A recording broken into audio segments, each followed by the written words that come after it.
to my party. We're just getting started. A life is a dream or a nightmare scarring. Hand me a drink cause I think I'm going all in. 안녕하십니까. 매주 목요일 금요일 6시에 보내드리는 성북권의 현장정치 라이브 방송 6월 27일 순서 시작합니다. 오늘까지는 제가 목요일, 금요일 방송을 보내드리고 다음 주부터는 화요일, 금요일로 이렇게 이 순서를 약간 변경했습니다. 우리 이종건 실장이 진행하는 HQ가 월, 목, 그리고 제가 진행하는 성북권의 현장정치 라이브 방송은 화, 금 이렇게 보내드리고 오늘은 목요일에 인사드리게 됐습니다. 오늘 먼저 시청 포인트 썸네일에서 일단 보셔서 짐작을 하시겠지만 이재명 감옥 쳐넣기 경제. 자, 이게 무슨 이야기냐면은 국민의힘에서 지금 당권 경쟁에 불이 붙었죠. 불이 붙었는데 원희룡 후보, 이제부터 다 후보라고 통칭을 해도 됩니다. 원희룡 후보가 본인은 이재명을 잡기 위해서 그때 계양 어뢰도 출마를 했고 또 그 전에 대장동 1타 강사 대선 때는 또 그렇게 이름을 떨쳤죠. 자, 그런데 구미에서 열린 당협에서 왜 국민과 당원들은 위화스럽게 생각한다. 이재명을 아직도 감옥에 못 쳐넣는지 말이 좀 거칠죠. 근데 그대로 이야기를 했습니다. 그래서 뭐 민주당에서 이 항의를 하고 그러는데 어떻게 보면은 말 표현법이 좀 거칠어서 그렇지 맞는 말인 것 같기도 합니다. 자, 그런 상황에서 그 전에 총선 때 2조 심판론의 원조는 또 한동훈 후보죠. 그래서 두 사람이 이것과 관련해서 약간의 간접적인 설전이 있었는데 그 의미하는 바가 있습니다. 그래서 이재명 감옥 쳐넣기 경쟁, 이 경쟁은 누가 쳐넣을 것이냐. 자, 한동훈, 원희룡. 물론 두 사람이 뭐 지금 현직 둘 다 검사 출신이지만 현직 검찰이나 법원은 아니죠. 그렇지만 정치적으로 왜 이렇게 많은 범죄 혐의가 있는 사람이 대낮에 활보를 할까? 저번에 한동훈 후보가 그때 비대위원장 시절에 그런 말을 한 적이 있죠. 가는 컬러 토론회에서 지금 현재가 지금이 검찰공화국 아니냐 이렇게 물어봤을 때 한동훈이 그때 했던 말이 있습니다. 만약에 지금이 검찰공화국이면 이재명은 대낮에 거리를 활보를 못하고 감옥에 가 있을 것이다. 이런 이야기를 했죠. 자, 그래서 오늘 시청 포인트 하나는 이재명 감옥 쳐넣기 경쟁. 그리고 두 번째 관전 포인트는 썸네일에 있는 대로 검사 10명에 포위된 문재인. 자, 문재인도 곧 산에서 내려와야 될지 모릅니다. 전주지검에서 도대체 어떤 일이 발생을 했었는지 잠시 후에 전해드리겠습니다. 전주지검은 아시다시피 문재인 이상직 제3자 뇌물죄를 수사를 하고 있는 곳이죠. 그래서 그쪽의 수사가 서울중앙지검으로 이첩이 된다는 그런 말도 있었는데 이첩되지 않고 오히려 그냥 전주지검에서 아주 수사팀을 보강을 했는데 형사 3부, 전주지검 형사 3부 검사 10명이 몽땅 문재인 잡으러 갑니다. 문재인 제3자 뇌물죄 수사에 검사 10명이 전격 투입이 됐습니다. 어떤 일이 있었는지 잠시 후에 말씀을 드리겠습니다. 그리고 또 하나의 관전 포인트는 국민의힘 당권 경쟁입니다. 이 국민의힘 당권 경쟁 지금 본격적으로 시작이 됐는데 많은 분들이 지금 친윤, 친한 이렇게 나뉘어서 이렇게 응원도 보내고 또 이렇게 댓글도 달아주시고 하는데 후유증이 좀 우려될 정도로 상당히 경쟁이 치열합니다. 특히 친윤이냐 비윤이냐 반윤이냐 이런 프레임이 있는데 제 생각에는 친윤과 친한이 완전히 대척점에 있다고 보지 않습니다. 여전히. 그 이유 잠시 후에 설명을 드리고 지금 현재 판세가 어떻게 되는지도 한번 짚어보도록 하겠습니다. 자, 일단 오늘도 마찬가지로 지면 신청 분석을 해드리고 그 아시아투데이 인터넷판 기사 중심으로 가장 궁금해하실 부분에 대해서 기사의 행간을 제가 한번 읽어보겠습니다. 저도 정치부 기자 생활 한 35년 했기 때문에 이 행간은 잘 읽습니다. 자, 가끔 가다가 좀 틀릴 때도 있지만 그래도 나름대로 열심히 분석을 해서 말씀을 드리도록 하겠습니다.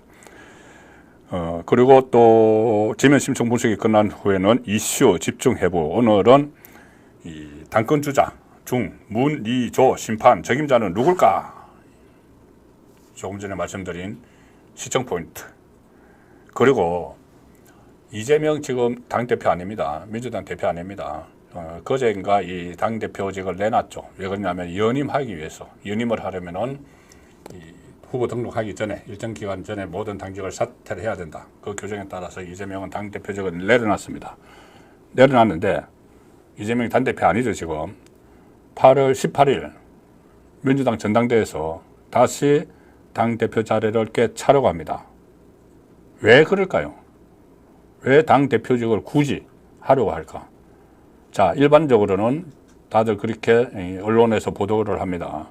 지방선거 공천권 확보. 2년 후에 지방선거가 있으니까는 2년짜리 당대표직을 꿰차고 지방선거 공천권 확보. 그리고 또 하나는 방탄. 방탄이 왜 되느냐? 이재명은 지금 여러 겹의 방탄복을 껴입고 있죠. 현역 국회의원. 이것은 불체포특권이 있는 것이고, 그래서 구속영장을 청구를 하면은 체포동의안을 처리를 해야 되죠. 저번에 1차, 2차 해서 1차에서는 체포동의안이 부결되고 2차에서는 가결됐는데, 가결돼서 서울중앙지법 영장법원으로 갔는데 유창훈 영장판사가 기각을 시켜버렸죠. 자, 그런데 그것은 국회의원으로서 입고 있는 방탄조끼고 또 하나의 방탄조끼가 당대표직. 유창훈 판사가 그때 기각을 시킬 때 공당의 당대표 신분이어서 항상 이 노출이 되어 있기 때문에 증거인멸의 염려가 없다. 이런 논리를 대서 기각의 사유 중에 하나로 들었죠. 그래서 그때 추억이 생각나서 당대표직을 가지고 있어야지 안심하겠구나. 자, 이 두 개는 언론에서 다 보도한 내용입니다. 그런데 제가 파악을 해보니 제3의 이유가 있습니다. 이재명이 당대표직을 연임을 하려는 제3의 이유가 아주 결정적인 게 하나 있습니다. 잠시 후에 제가 설명을 드리도록 하겠습니다. 그리고 문재인 검사 10명이 포위됐다. 전주지검 형사 3부 전원 투입. 왜 이런 일이 일어났는지도 설명을 드리도록 하겠습니다. 먼저 이 전체 오늘 일어난 일을 이 스크린을 한번 쫙 하기 위해서 아시아투데이 기사를 한 3개 오늘 꼭 아셔야 될 부분 궁금하신 기사를 먼저 소개를 드리겠습니다. 첫 번째 소개해 드릴 기사는 바로 판세입니다. 판세. 오늘 이 내용이 좀 화제가 됐습니다. 이렇게 지금 버려져 있는가 좀 화제가 됐는데, 자, 기사 보시면은 아시아투데이 기사입니다. 국민의힘 지지층 64.7%, 한동훈 당대표 지지, 나경원 2위. 차이가 큽니다. 자, 뉴스토마토 여론조사 전문기관 미디어 리서치가 조사한 것도 있고 그 미디어 토마토가 조사한 것도 있는데, 일단 이 기사 내용을 먼저 소개를 드리겠습니다. 국민의힘 7.23 전당대회에 출마한 한동훈 후보가 자기 당권 주자 1위라는 여론조사 결과가 27일 나왔다. 이건 계속 나오는 거죠. 계속 나오는 건데, 자, 여론조사 전문기관 미디어 리서치가 뉴스핌 의뢰로, 자, 날짜 잘 보셔야 됩니다. 24일부터 25일, 24일, 25일. 그러니까는 월 화요일입니다. 월 화요일. 24, 25일. 전국 만 18세 이상 남녀 1001명 조사하면은 한동훈 35.8, 직전 조사 대비 7.4%포인트 상승. 근데 35.8 이것은 상정을 한 것도 한 것이지만은 여기는 일반 국민들 다 들어갑니다. 국민의힘 지지층 외에 민주당 지지층도 들어가고 중도층도 들어가고 다 들어간 조사에서 35.8. 나경원 후보는 이 11%로 2위. 뒤에 원희룡 후보 10%, 윤상현 6.7%의 순서입니다. 그런데 국민의힘 지지층으로 함정을 딱 하면은 한동훈 지지율이 64.7%에 달합니다. 64.7. 국민의힘 지지층. 그리고 원희룡 15.2, 나경원 8.5. 자, 비슷한 조사 결과가 또 하나 있습니다. 이것도 같은 날입니다. 24일, 25일.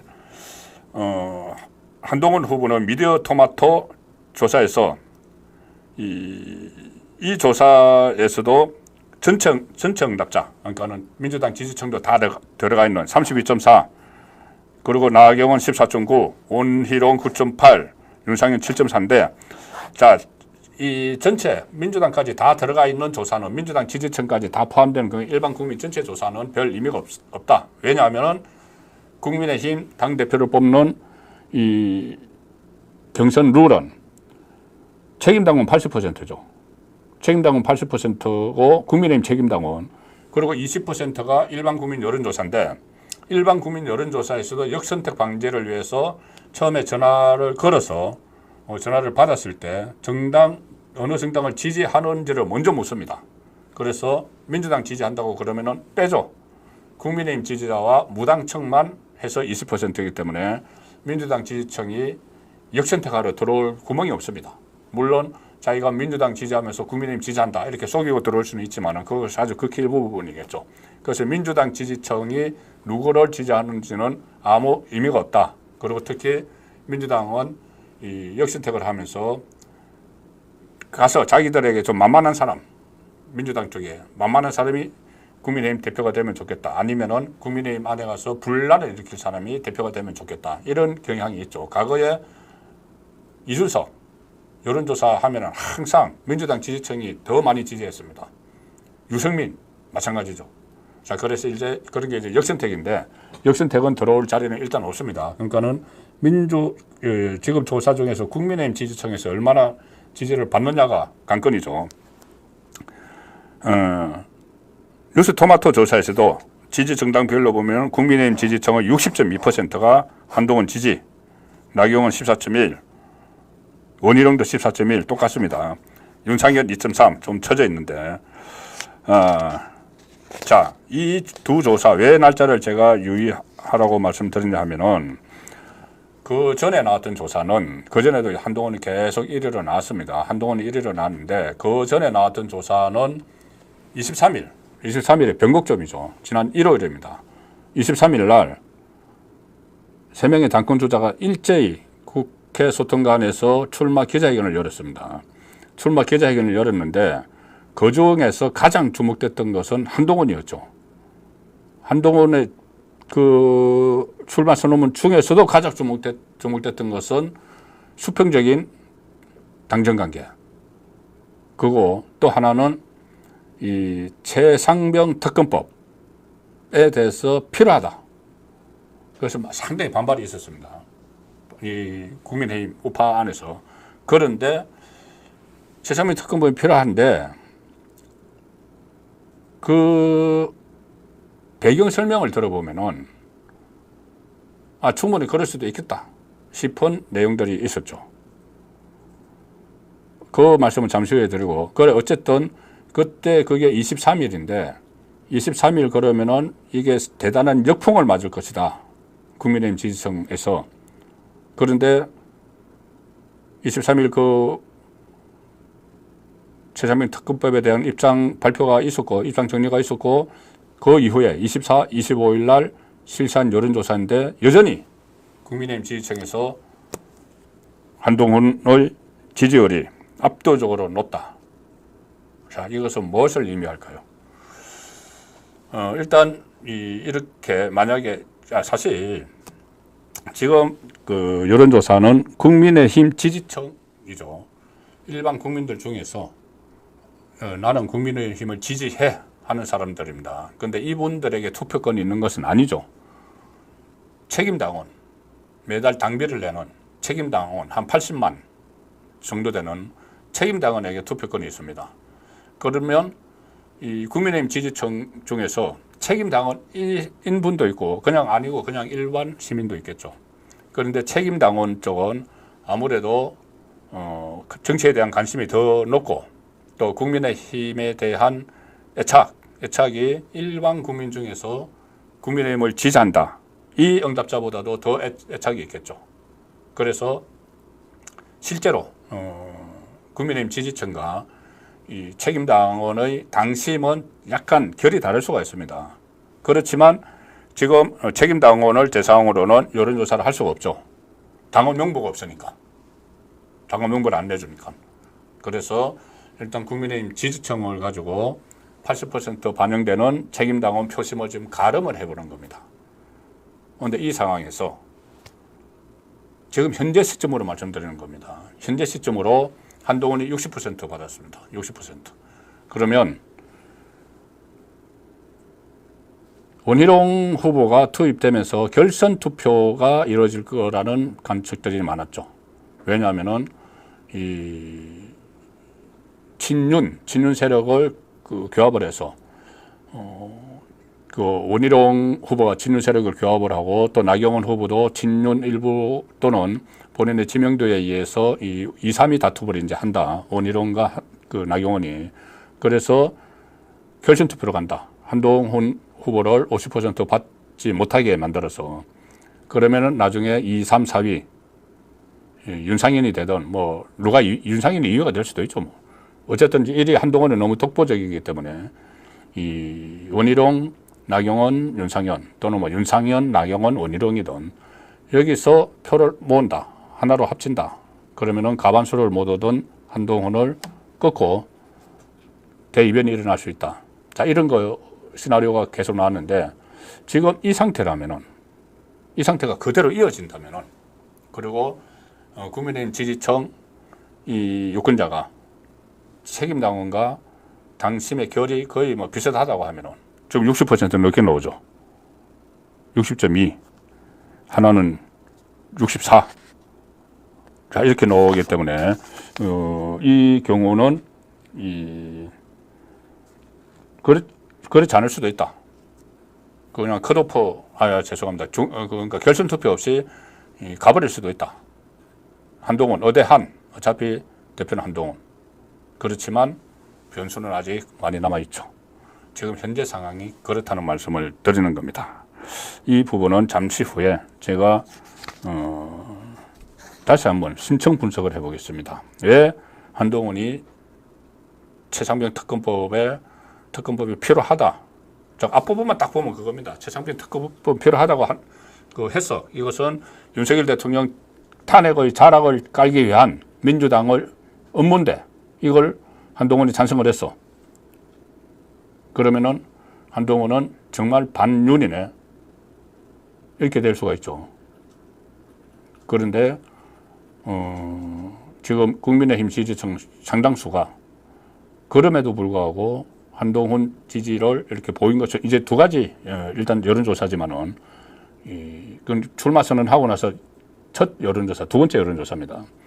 그렇지만 그렇게 지지를 보인 것은 뭔가 최상병 특검법을 해야 된다고 하는 그 속뜻이 정말 윤석열 대통령을 위한 것이냐 아니냐 이걸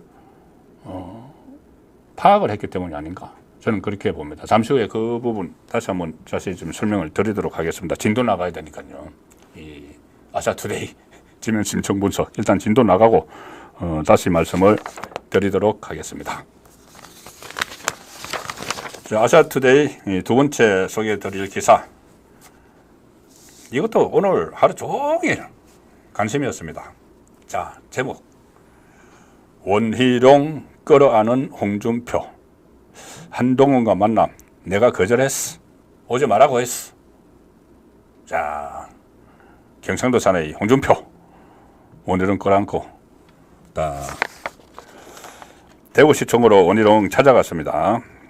원희룡 후보가 홍준표 찾아갔는데 홍준표 딱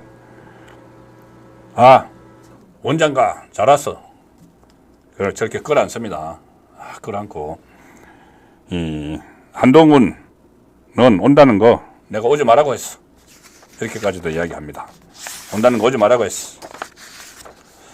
대구시청에서 원장관과 어제입니다. 차담을 나눴는데 한동훈이 만나러 오겠다는 걸 거절했어. 여러 사람을 통해 나한테 막 만나자고 연락이 왔지만 한동훈이 안 만났다. 내가 만날 이유가 없다. 자, 지금 이 한동훈이 등장하고 나서 홍준표 시장은 계속 한동훈을 막 공격을 하죠. 심지어 문재인의 사냥개 이런 말까지 했습니다. 윤석열 대통령 배신했다. 그러다가 한 번씩 이제 한동훈 그 후보가 반격도 하고 했는데 찾아간다. 이저거 홍준표 지금 다 찾아갑니다. 나경원도 찾아갔고 뭐 윤상현, 원희룡 다 찾아갑니다. 그 이제 4명 중에서 이 한동훈도 찾아가겠다고 2번이나 이야기했는데 퇴짜 나버렸죠. 자, 원 장관에게 이렇게 이야기합니다. 원희룡 후보에게 홍준표 당을 오래 지키고 당을 아는 사람이 대표가 돼야 한다. 정치 경력도 있고 야당에 대해서도 아는 사람이 돼야 한다. 원희룡을 안아주면서 그런 점에서 원장관 출마 고맙게 생각해. 원희룡 하답합니다. 선배님은 1996년 정치에 입문해 국회의원과 당대표를 거치셨다. 그래서 당대표 선거를 코치 받으러 왔습니다.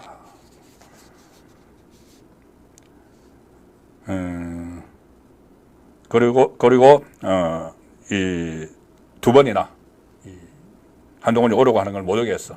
이것을 이제 기자들이 또 한동훈에게 물어봤습니다. 아니 가려고 했는데 2번이나 퇴짜 맞았다면서요. 그러니까는 뭐 만나기 싫다는데 어떡하겠습니까? 또 이러고 지나갔죠. 자, 여기서 문제 하나. 왜 지금 선거 초반인데 나경원, 윤상현, 원희룡 계속 홍준표를 찾아갈까요? 또 홍준표뿐이 아닙니다. 경북지사 이철우 지사도 찾아가서 막 만납니다. 또 지금 이런 말도 들립니다. 한동훈이 이철우 지사에게도 속도 말로 벤치를 맞았다. 뭐 만나기로 했는데 뭐 불발됐다. 이런 이야기도 들리는데 좀 더 하긴 해야 됩니다. 그 부분은. 자, 왜 그럴까? 이유가 있죠. 지금 이 책임당원이 80%죠. 압도적으로 그 결정을 어쨌든 당대표를 좌우를 하죠. 그런데 책임당원이 80만 정도 되는데 전국의 분포를 보면은 자, TK가 전체의 22%입니다. TK 안에 그러니까 대구 경북 인구는 한 5천만 중에서 한 500만 정도, 그러니까 대략 10% 정도 되는데 22%가 TK에 있습니다. 책임당원.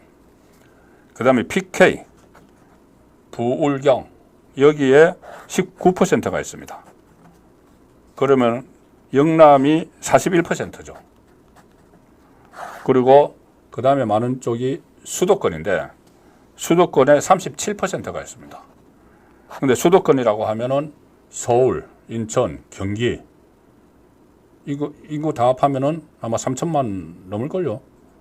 안 되나요? 어쨌든 그 정도 엄청난 숫자인데 거기에 37%.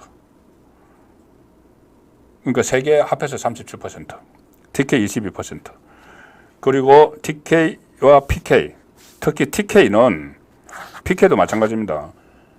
서울에 제가 수도권에 37% 있다고 말씀드렸는데 대략 추정되는 수치가 이 37% 수도권에 있는 책임당원 중에서 절반가량은 출향민이다. 영남 출향민이다. 자, 그러면은 더 비율이 확 올라가죠. 이른바 영남 표심이, 책임당원 표심이. 그리고 이 투표율은 없습니다. 영남의 책임당원들은 다른 지역에 비해서 투표율이 상당히 높습니다.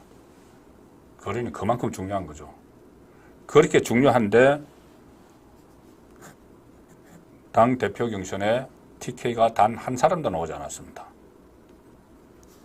다 수도권이죠. 한동훈, 뭐 지역구는 없지만은 뭐 그 서울 사람이죠. 뭐 고향은 저쪽 강원도라고 하지만은 아주 어릴 때 고향은 그러니까 아버지 고향은 춘천고등학교 나왔다고 했죠. 그 다음에 이 원희룡 제주 출신이고 제주에서 도지사도 했지만 서울에서 국회의원 생활을 했죠. 양천.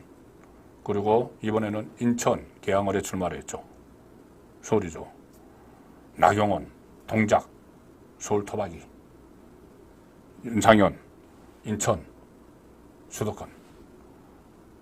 지금까지처럼 당 대표 경선이나 이런 데 영남 출신이 안 나온 것도 상당히 오랜만에 모처럼 이게 뭐라고 해야 될지 모르겠는데 본인들이 이 최대의 주주격이죠.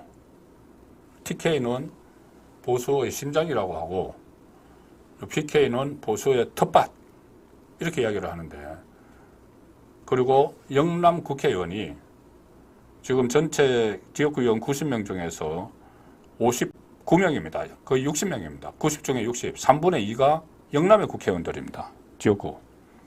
그런데 거기서 단 한 명의 대표도 나오지 않았다. 출마 안 했다. 이거 좀 이상하지 않나요? 총선할 때 그때 인요한 혁신위원장이 영남 뒷전론을 이야기를 했죠. 영남 세력은 이제 좀 뒷전으로 물러가 있으라. 그리고 영남 배제론 이런 이야기를 했는데 실제로 총선이 끝나고 영남에서 압승을 거뒀는데 부산도 민주당 전재수 한 명 빼고 다 국민의힘 됐죠. 압승을 거뒀는데 이 사람들이 전면에 좀 나타나지 않는 그런 양상을 지금 보이고 있습니다. 그리고 최고위원 중에서도 지금 이 영남 출신이 김재원 전 의원, 전 최고위원 출마를 했는데 오늘 컷오프 됐습니다. 컷오프. 저번에 5.18 관련 정강훈 목사 행사장에 나와서 뭐 발언한 것들, 뭐 이런 것이 또 문제가 됐다고 컷오프 됐습니다. 자, 그러면은 영남 출신들이 그 많은 국회의원들, 또 원외 인사들 중에서 이번에 당 지도부 경선에 나선 사람이 단 한 명도 없죠. 왜 그럴까? 이게 정말 좀 무기력한 게 아닌가 싶습니다. 본인들이 이 TK의 심장이다, 텃밭이다 이렇게 하면은 윤석열 대통령이 지금 탄핵 위기 국면에 몰리고 막 이런 상황이라면은 본인들이 앞장서 가지고 내가 맡겠다 하고 나서야 되는데 그런 사람이 지금 하나도 없는 겁니다. 물론 뭐 그동안 많이 했던 사람들도 있죠. 그러니까 뭐 윤재옥 뭐 원내대표도 했고 주호영 그때 비대위원장도 했고 그러니까 조영 의원은 오늘 또 국회 부의장으로 선출됐습니다. 6선인데 그렇지만 부산에도 있죠. 당대표 했던 김기현 이런 사람들 있지만은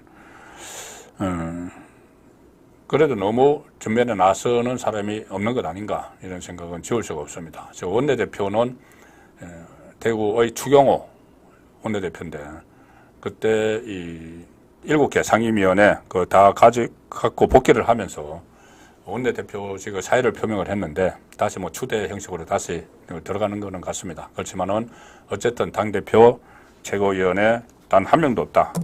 그러니까 영남이 무주공산이 됐다. 41%의 책임당원이 있는 지역이 무주공산이 됐다. 그래서 홍준표도 찾아가고 이철호도 찾아가고 하는데 그렇다고 과연 홍준표를 찾아가서 홍준표가 지지선언을 한다고 해서 그게 어느 정도 속된 말로 약발이 있을지는 좀 지켜봐야 되는 상황입니다. 여기 있네요. 한동훈 국회의원회관에서 기자들과 만나서 아니 홍준표 시장 본인이 만나기 싫다고 하시면 뵙기 어렵지 않겠나? 자,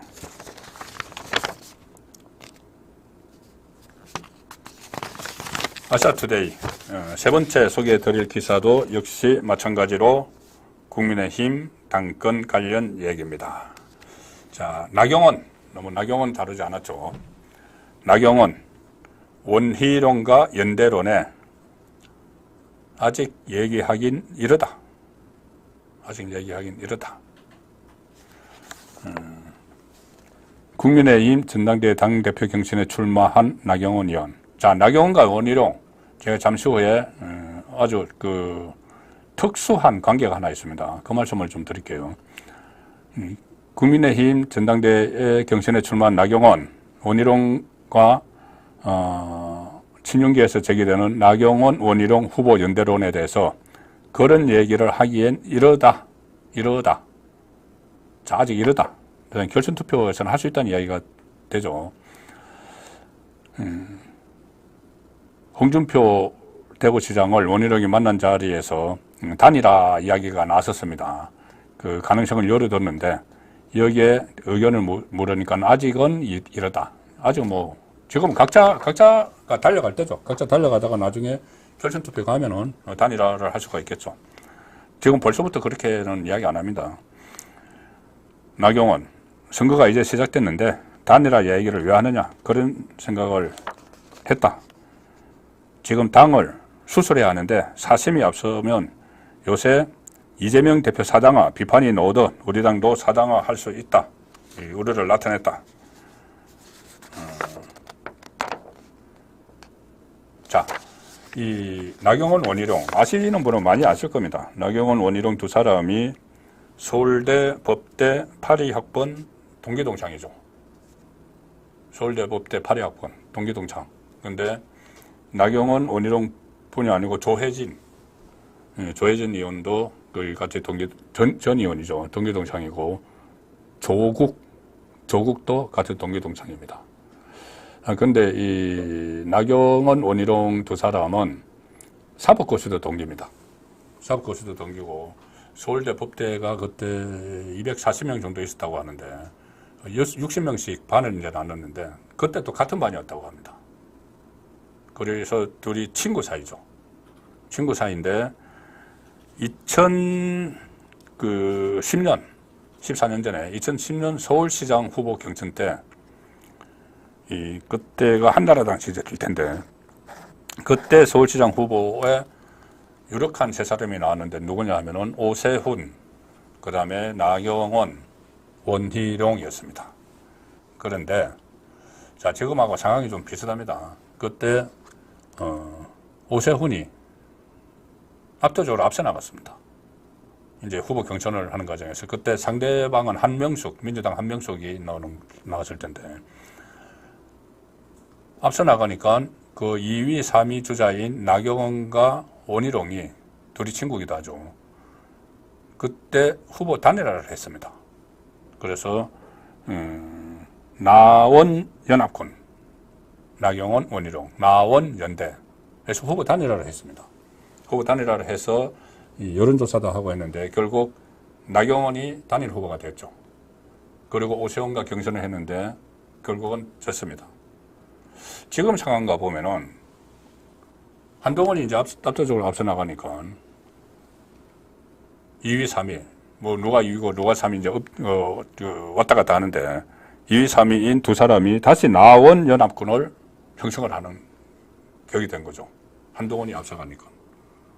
그때는 오세훈이 앞서가니까 나원 그렇게 됐습니다.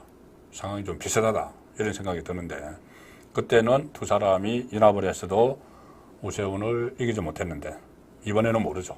연합을 하면은 결과가 어떻게 될지는 이제 앞으로 전개될 한 달 가까운 기간 남았는데 23일입니다. 7월 23일 그때 전당대회에서 이 결판이 나겠죠. 자, 지면 심층 분석은 여기서 마치고 이슈 집중 해부 말씀드린 대로 당권 주자 중 문의조 심판 책임자는 누군가. 자, 일단 그 말씀을 드리기 전에 제가 조금 전에 한동훈이 이 최상병 특검법을 필요하다고 이야기했지만 국민의힘 지지층 64.7% 압도적인 지지를 여전히 받고 있다. 왜 그럴까? 자, 저 분석입니다. 물론 뭐 이게 객관적으로 이게 뭐 데이터로 왜 이랬다 딱딱 떨어지는 건 없지만 제 분석입니다. 뭐냐면 처음에는 이 한동훈이 최상병 특검법이 필요하다는 이야기만 딱 가지고 처음에 쫙 퍼졌죠. 그때 배신자부터 시작해서 뭐 한동훈은 좌파다 뭐 별 이야기가 다 나왔었습니다. 그런데 이것을 그 한동훈의 말을 곱씹어 보면은 본인도 계속 그 이야기를 지금 방송에 나가서 하고 있습니다. 결론적으로 이제 제 해석에 의하면은 이것은 최상병 특검 안 하는 방법입니다. 안 하는 방법입니다. 한동훈도 그렇게 하는 것이 윤 대통령도 구하고 국민의힘도 구하는 길이라고 했죠. 무작정, 물론 안 하는 게 맞죠. 이게 특검 자락을 깔기 위해서 하는 건데 안 하는 게 맞습니다. 그런데 현실적으로 민주당이 계속 21대 국회 마지막 그 법안으로 특검법, 최상병 특검법을 발의를 해서 1차에서 통과시켰다가 대통령의 거부권을 행사하고 그 다음에 2차에서 다시 투표해서 부결시키고 폐기하고 그 법안을 22대 국회 들어오자마자 또 가져와 가지고 또 이제 발의를 한다고 그러고 그러면 또 투표를 할 거고 그러면은 대통령 거부권을 행사할 거고 또 재투표하고 이 끝이 없는 거죠. 끝이 없이 대통령은 계속 거부권을 행사해야 되는 이런 부담을 안게 되는 겁니다. 그래서 한동훈의 말은 그거죠. 이 특검법 중에서 민주당 법안은 독소 조항이 있다. 독소 조항이 있는 것이 이 특검 두 사람을 추천을 하는 게 결국은 민주당, 조국당이 하나씩 추천해서 대통령에게 올리면은 대통령이 그 중에 한 명을 선택을 해야 된다. 이거 선택 하나, 저거 선택 하나, 분명히 무슨 뭐 민변 활동을 하는 그 좌파 변호사를 추천하겠죠. 그런데 딱 이걸 지적을 한 겁니다. 이게 독소 조항인데 그러지 말고 한동훈이 지적을 한 거죠. 그러지 말고 제3자 객관성을 담보할 수 있는 가령 예를 들어서 그때 BBK, 이명박 BBK 이 특검을 추천했던 대법원장 이런 쪽에서 추천을 하자. 이거 민주당 안 받아들입니다. 지금 민주당은 이것 때문에 우왕좌왕하고 자중질환이 일어났습니다. 이거 받아들여야 된다, 말아야 된다. 아니야, 저걸 어떻게 받아들여? 벌써 민주당은 우왕좌왕합니다. 그러면 이건 못 받아들이죠. 그리고 그 특검법은 민주당이 지금 발의를 한 조국혁신당하고 조국당, 뭐 혁신은 무슨 혁신 아무것도 안 하죠. 그냥 세비만 청내고 있는데 그 두 당이 발의를 한 그 법안이 아닙니다. 그 법안에서 특별검사 추천 자격만 바꾸자 이게 아니고 국민의힘이 발의를 하겠다는 겁니다. 국민의힘이 발의를 하겠다. 그러면 국민의힘이 법안을 발의를 하면은 그 특검 추천권만 바꿀까요? 다른 부분도 민주당과는 다르게 하겠죠. 특검의 활동 기간이라든지 특검의 인원이라든지 특검의 수사 범위라든지 다 따로 국민의힘이 따로 하겠다는 겁니다. 그런데 국민의힘은 이걸 독자적으로 통과시킬 힘이 없죠. 힘이 없습니다. 그러면 민주당이 반대를 하면은 민주당은 당연히 반대하겠죠. 국민의힘 안을 가지고 자기들은 다 목적이 있어서 좌파 특검을 내세워서 막 뭔가 직권남용 꼬투리를 찾아내가지고 자락을 깔려고 하는데 탄핵 자락을 깔려고 하는데 그래서 이것을 결과적으로는 안 되는 쪽으로 가는 겁니다. 안 되는 쪽. 민주당도 이렇게 하면은 대안을 제시를 했는데 그걸 완전히 무시하고 아니야, 그건 우리 안 받아. 그리고 자기들끼리 그대로 가면은 여론의 역풍을 맞겠죠. 민심이 아니 저런 안도 있는데 왜 그걸 절충을 안 하고 자기들 마음대로야. 특검 하던 목적이 진상규명이라며 진상규명이면은 국민의힘에서 하는 그 제3자가 특검을 맡는 게 맞는 거지. 정치적 목적이 없다면 이런 여론이 형성이 됩니다. 그리고 또 하나, 자, 이번에 특검법을 발의를 하면은 이제 이 한동훈 후보가 이것을 제안하지 않은 상태에서 민주당이 지금 특검법 발의한 거 그걸 그대로 이제 추진을 하면은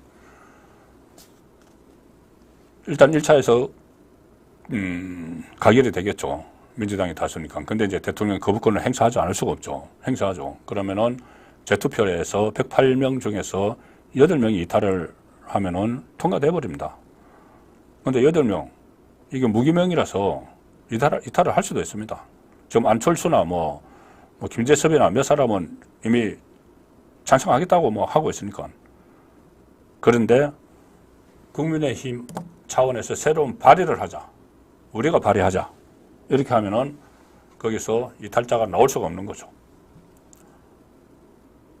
그래서 이것은 처음에는 한동훈이 최상병 특검법을 던졌을 때 여러 가지 논란이 많았지만 점차 이제 한동훈이 라디오나 TV 나가서 계속 언론 신문과도 인터뷰를 하면서 그런 이야기를 하고 뭐 패널들도 우파 패널들도 이것을 임의를 이제 아니까는 그것을 좀 확산을 하고 하니까 거기에 대한 이 역풍일까 이런 것이 거의 없는 그런 상태가 돼가고 있다는 것입니다.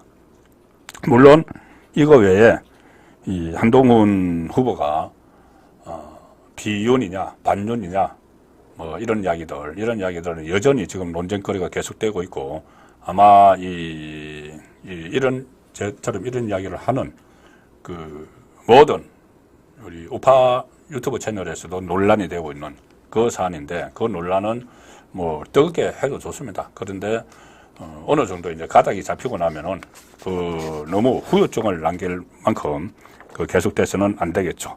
그것보다는 오히려 제가 이 썸네일에 말씀드렸고 제가 오늘 시청 포인트라고 말씀을 드린 이재명 감옥 쳐넣기 경쟁 여기에 좀 한번 관심을 가져보시죠. 누가 당대표가 되면은 이재명을 감옥에 쳐넣을까? 제 감옥 쳐넣기라는 말은 이 원희룡 후보가 한 말입니다. 원희룡 후보가 그 구미 당협 간담회에 가가지고 그런 말을 했습니다. 뭐라고 했냐면은 원희룡 국민들도 그렇고 우리 당원들도 그렇고 왜 그 범죄 혐의가 많은 이재명을 감옥에 쳐넣지 못하느냐고 말씀들이 많으시다. 내가 당 대표가 되면은 그것을 앞장서서 하겠다. 이런 이야기를 했죠. 물론 이 당 대표가 검찰, 법원 역할을 하는 것은 아니지만 정치적으로 그런 분위기를 조성을 할 수는 있겠죠. 아니 이 감옥에 쳐넣지 못하는 것 답답해 한다. 이렇게 이제 이야기를 했는데 가령 뭐 7개 사건에서 11개 혐의로 4개의 재판을 받고 있는 제1야당 대표. 왜 이 제1야당 대표가 구속영장도 기각이 되고 그 다음에 추가 구속영장 치지도 않고 이원석 검찰총장이 저렇게 백조에 할보를 하도록 놔두는가 뭐 이런 그 분위기를 계속 조성하는 역할을 할 수 있죠. 저 이야기를 하니까는 감옥에 쳐넣다 이러니까는 이 민주당에서는 지금 발끈해서 대변인들이 릴레이로 돌아가면서 막 한동훈에 대해서 비판을 하고 있는데 뭐 한동훈 그래도 뭐 꿋꿋합니다. 일단 겉으로는 그럼 당원들이 있는 자리에서 뭐 그렇게 말한 건데 뭘 그걸 문제 삼어 이렇게 하는데 자 흥미로운 것은 이재명을 감옥에 쳐넣는 문제를 가지고 원희룡 후보가 한동훈 후보에게 슬쩍 발을 걸었습니다. 뭐라고 했냐면은 언론 인터뷰 채널A 인터뷰입니다. 채널A 인터뷰에서 진행자가 이렇게 묻습니다. 대선 끝난 지 2년 넘었는데 이재명 대표를 감옥에 못 넣어서 답답하다. 이런 말을 하셨습니까? 원희룡. 그게 당원들의 가장 지금 속에 있는 진실입니다. 저도 본인 검사 출신입니다. 원희룡도. 저도 사법부가 도대체 왜 있는지. 왜냐하면은 박근혜 탄핵할 때 이재명 당시 성남시장이 가장 먼저 탄핵에서 박근혜를 감옥에 넣어야 된다라고 주장을 해서 대선 주자가 됐다. 그때 이재명이 그런 말을 했죠. 박근혜 빨리 탄핵해서 감옥에 넣어야 된다. 그러면서 떴습니다. 그렇게 막 했을 때 그때는 검찰이 총알같이 수사하고 국회에서 막 탄핵해가지고 정말 정권을 임기를 단축시키면서 끝내놨는데 지금은 그때는 박근혜 그렇게 총알같이 탄핵하고 수사하고 뭐 재판하고 하더니 지금은 이재명이 있는데 이재명이 대통령은 아니지만 이렇게 이 여러 가지 범죄 혐의가 있고 야당 대표라는 사람이 그런데 지금은 법원이 있는 건지 검찰이 있는 건지 답답하다 이렇게 이야기를 합니다. 이 원희룡. 그리고 묘한 말을 합니다. 뭐냐? 진행자가 채널의 진행자가 그건 이재명 전 대표를 비판을 한 겁니까? 아니면 2년 동안 법무부 장관을 지낸 한동훈 후보를 겨냥을 한 겁니까? 우리 PD님 굉장히 빠르시네요. 제가 가져와서 읽고 있는데 찾아가지고 저기 지금 화면에 띄웠습니다. 그러니까 원희룡 답변. 법무부 장관도 국무위원이죠. 지난번에 이재명 체포동의안 국회에 와서 그렇게 역설을 했지 않습니까? 재청구까지 하면서 법무부의 일반적인 검찰 지휘와 지금 검찰총장 아마 여기도 한동훈 법무부 장관의 인사 추천으로 된 걸로 그게 많이 알려져 있는데 책임은 같이 져야 되는 거죠. 민감한 이야기입니다, 이거. 네. 자, 윤석열 대통령이 지금 국정 운영 초반부터 상당히 어려움을 겪고 있는 이유 중에 하나, 어쩌면 그게 가장 큰 이유인지도 모릅니다. 윤석열 정부가 탄생한 원동력은 공정과 정의, 상식, 법치 이런 거였죠. 그걸 더 구체적으로 하면은 신적폐청산입니다. 신적폐청산. 문재인 시절에 쌓아놨던 그 많은 적폐들, 뭐 울산시장 선거 부정 개입, 뭐 원전 경제성 조작, 조국 사태, 윤미향 사태, 우리 공무원 월북몰이, 통계 조작, 뭐 블랙리스트 엄청나게 많죠. 그것들을 좀 단죄를 해라. 그 다음에 대선 때부터 불거졌던 이재명 대장동 비리부터 법인카드 뭐 대선 때 계속 나왔죠. 그것도 좀 처벌을 해라. 그래서 신적폐청산하고 제대로 된 나라 좀 만들어라 해서 윤석열 대통령이 탄생을 했습니다. 윤석열 대통령이 그거를 하라고 이원석 검찰총장, 특수통 검사, 수사 잘한다는 이원석 검찰총장을 초대 검찰총장으로 앉혔죠. 2년 임기. 그리고 법무부 장관에 한동훈을 전격적으로 앉혔습니다. 한동훈은 그때 이 검사장으로 자천이 되어 있는 상황에서 정권 교체가 됐는데 서울중앙지검장으로 화려하게 복귀할 것이라는 이야기가 나왔습니다. 그런데 서울중앙지검장이 아니고 검찰총장도 뛰어넘었어. 법무부 장관을 시켰던 겁니다. 물론 법무부 장관이 이 신적폐청산에 앞장서는 데는 한계가 있죠. 검찰을 직접 수사를 지휘를 특정 사건에 대해서만은 검찰총장을 통해서만은 지휘를 할 수 있기 때문에. 그렇지만 여러 가지 수단이 있죠. 법무부 장관이. 예를 들어서 상설특검을 해서 지금 뭐 특검법 만드는 거 말고 상설특검을 하면은 이 법무부 장관이 특검을 임명을 할 수 있는 여러 가지 이제 수단이 있고 한데 어쨌든 한동훈 법무부 장관, 이원석 검찰총장 체제에서 그 일이 이루어지지가 않았죠. 그건 사실입니다. 책임을 따지기 전에 이제 나타나는 현상으로만 보면은 그래서 이야기하는 겁니다. 원희룡이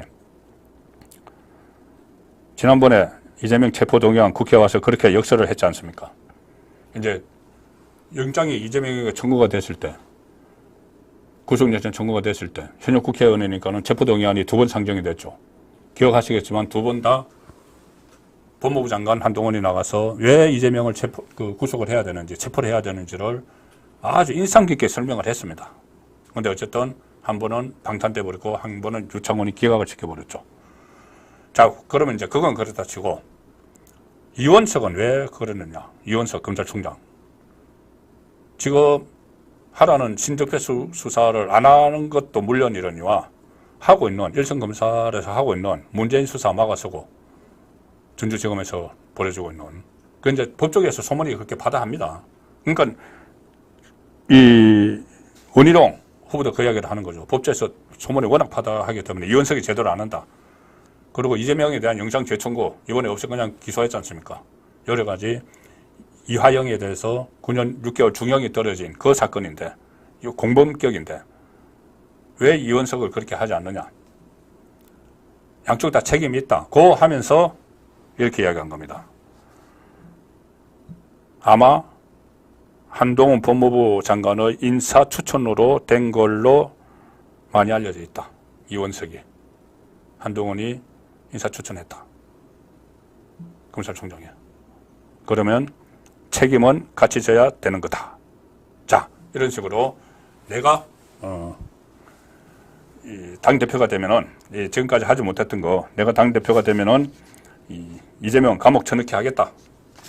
이렇게 하고 있죠. 하고 있는데, 사실 이재명 감옥 쳐넣기의 원조는 한동훈이죠.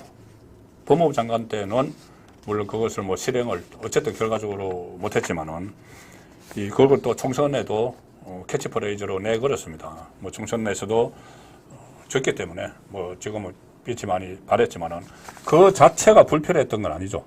뭐냐면은 이 2조 심판론, 이재명 조국 심판론 그 자체가 불필요해서 그런 것은 아니고 캐치프레이즈로 선거 구호로서 적절했느냐 안 했느냐 그 문제입니다. 그리고 이 한동훈은 계속 법무부 장관으로서 그 법사위에서 또 이재명을 방탄을 하려는 이 사람 그 민주당 의원들과 계속 싸웠죠. 계속 싸워서 이겼죠. 그때 기억났을 겁니다. 뭐 법사위만 가면은 싸웠죠.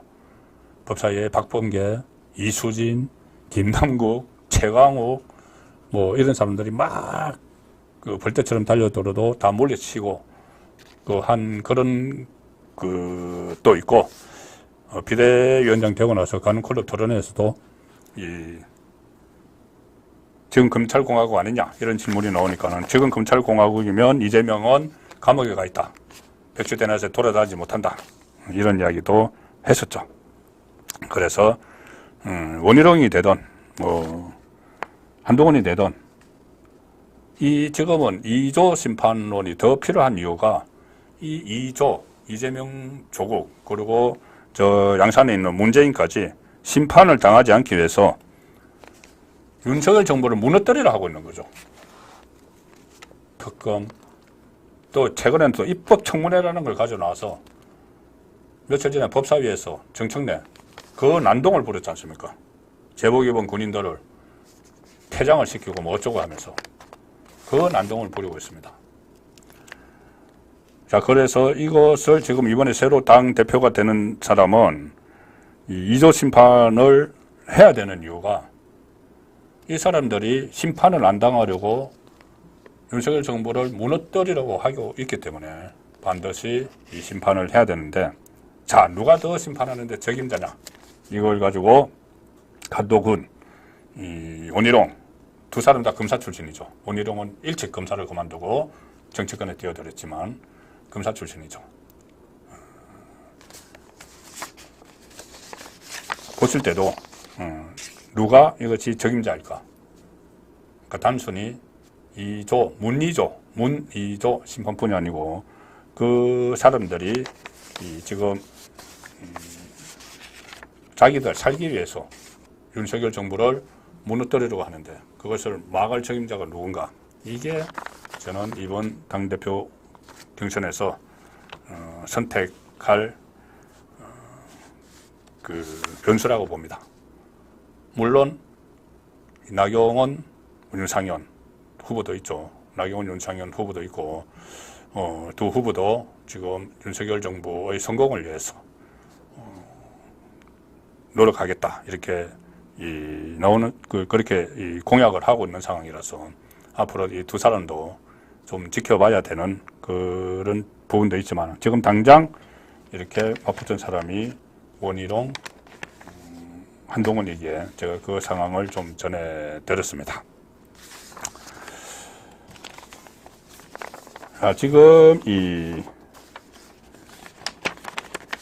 이재명이 연임 나선 이유 시간이 다 돼가기 때문에 제가 핵심적인 부분만 말씀을 드리겠습니다. 자, 이재명이 왜 연임에 나설까? 진짜 이유는 뭘까? 자, 상당히 무리하면서 당원 당규도 막 고쳐가면서 연임에 나섰죠. 그래서 일단 2년 후에 있을 지방선거 공천권 확보, 그리고 방탄조끼 그대로 껴입고 있기. 당대표로 있으면은 아무래도 뭐 검찰에서 나오라고 그래도 나 지금 당무에 바빠. 국회가 안 열리고 있어도 나 더 당무 봐야 돼. 이러고 좀 미룰 수도 있고, 재판도 마찬가지입니다. 그렇게 할 수도 있고, 또 그 전에 그 영장 기각할 때 유창훈 영장판사가 영장 기각할 때 기각 사유로 공당의 대표로서 항상 노출이 돼 있고 감시의 대상이 되기 때문에 증거를 인멸할 우려가 없다. 그래서 기각 이렇게 이야기를 했죠. 공당의 대표이기 때문에 기각을 한다는 겁니다. 무슨 그런다고 증거 인멸을 못합니까?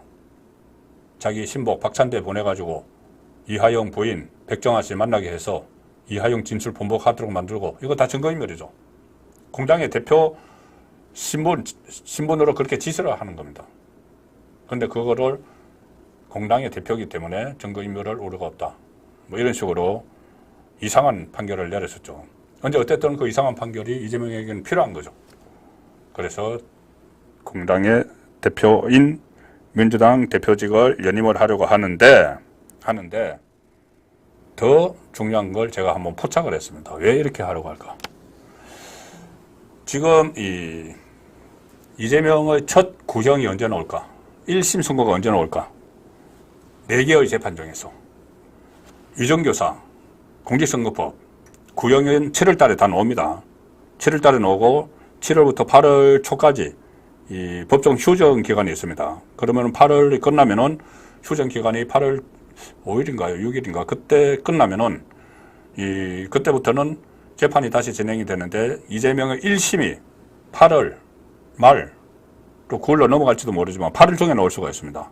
첫 1심이면 엄청난 거죠. 여태까지 이재명은 사법 위기 했지만 실제로 몇 년 이게 없었습니다. 근데 7월 달에 구형 나오고 8월 달에 1심이 나옵니다. 2개나 나옵니다. 1심이. 8, 9월 달에. 그러면 이재명은 위험하겠죠. 당대표직에 나와 있으면 위험하겠죠. 당에서 막 손절을 할 수가 있습니다. 당에서. 저 앞으로 피선거권이 박탈돼서 대통령 선거도 못 나가는 대표 우리가 어떻게 같이 해? 그럴 수가 있죠. 그래서 본인이 딱 그 시점에 8월 18일 전당대회에 있으니까는 8월 18일에 빨리 당대표 다시 달아야 되겠다. 이래서 연임을 무리하게 하려고 한다. 그런 분석이 가능한 것이죠. 문재인 검사 10명에 포위됐다. 이 기사는 지금 제3자 뇌물죄입니다. 문재인이 이상직 이스타항공 전 회장과 같이 받고 있는 그 혐의는 제3자 뇌물죄. 뭐냐? 문다혜 가족 태국으로 이주하는데 타이스타젯을 통해서 2억 원 플러스 알파 문다에게 지불을 했다. 그게 혐의죠.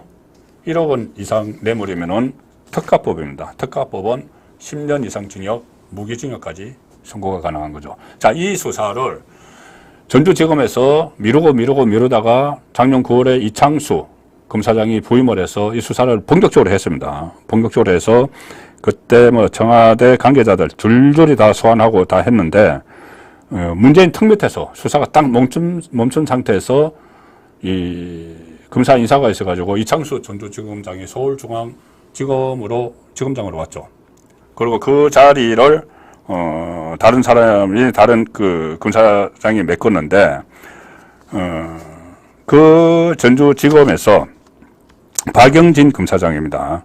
그래서 박영진 검사장이 전주지검장이 되고 나서 이 박영진 그 검사장이 이원석 검찰총장과 가까운 사이다, 측근이다, 이런 말이 또 돌았습니다. 그래서 전주지검에서 그냥 수사를 하고 이걸 원래는 서울중앙지검으로 이첩을 해야 되는데 그걸 안 하려고 한다, 이런 말들이 있었죠. 그런데 이게 결론은 그렇게 났습니다. 전주지검에서 그대로 이제 수사를 하기로 결론이 났는데, 문제는 자, 전주지검이 계속 수사한다는 방침 이렇게 됐는데, 그 대신 전주지검의 형사 3부에서 이것을 수사를 해왔는데, 형사 3부장 한영규 형사 3부장을 필두로 해서 형사 3부 검사 10명 전원을 이 수사에 투입하겠다, 문재인 수사에 투입하겠다. 전주지검 입장에서는 우리가 수사를 하고 있던 건데, 아무리 우리 수사를 하던 위에 검찰 간부들 서울중앙지검으로 갔다고 해서 이 사건을 그대로 보내면은, 그러면 그 여기서 수사하던 검사들은 뭐냐, 이렇게 되겠죠. 그래서 일단 이후에 어쨌든 이원석이 막았던 중앙지검으로 보내지 않는다. 근데 다만 우리가 수사를 확실히 하겠다 해서 형사 3부 검사 10명 전원 투입, 문재인 수사. 그러면 검사 10명이 투입돼서 아무 성과도 안 낼 수는 없겠죠. 그래서 이 사건 수사도 조만간 성과가 나온다. 아마 이번 여름 또 가을쯤 되면은 야권에 회오리 바람이 쓰나미가 몰아닥칠 것 같습니다. 이재명의 첫 번째 1심, 두 번째 1심 선고 나오고, 문재인 지금 전주지검에서 하는 수사는 거의 소환만 남아있는 단계입니다. 문재인 소환만. 그리고 9월달 되면은 새로운 검찰총장이 등판을 하죠. 자, 그래서 지금 이재명이 기고만장해서 검찰, 법원 전부 다 악마화하고 언론까지 애완견 취급하고 이렇게 하고 있지만은 그를 그렇게 기고만장할 수 있는 날이 얼마 남지 않았다. 자, 그 말씀을 드리면서 오늘 순서는 여기서 마무리를 하겠습니다. 오늘 제가 관전 포인트가 될 부분들, 이재명 감옥 전학기 경쟁, 검사 10명에 포위된 문재인, 그리고 국민의힘 지지층 한동훈 64.7% 어떻게 나왔을까, 이런 부분까지 짚어봤습니다. 다음 주부터는 선거권 현장 정치 라이브 방송 화요일 그리고 금요일 주 2회는 같은데 목요일 금요일이 아니고 화요일 금요일로 바뀝니다. 이종건 실장이 HQ가 월요일 목요일 이렇게 하게 됐습니다. 일정을 서로 조정을 했습니다. 많이 양해 바라고 또 변함없는 응원 부탁드리면서 오늘 6월 27일 순서는 여기서 마치겠습니다. 편안한 밤 보내시기 바랍니다. 고맙습니다. Welcome to my party, we're just getting started. A life is a dream or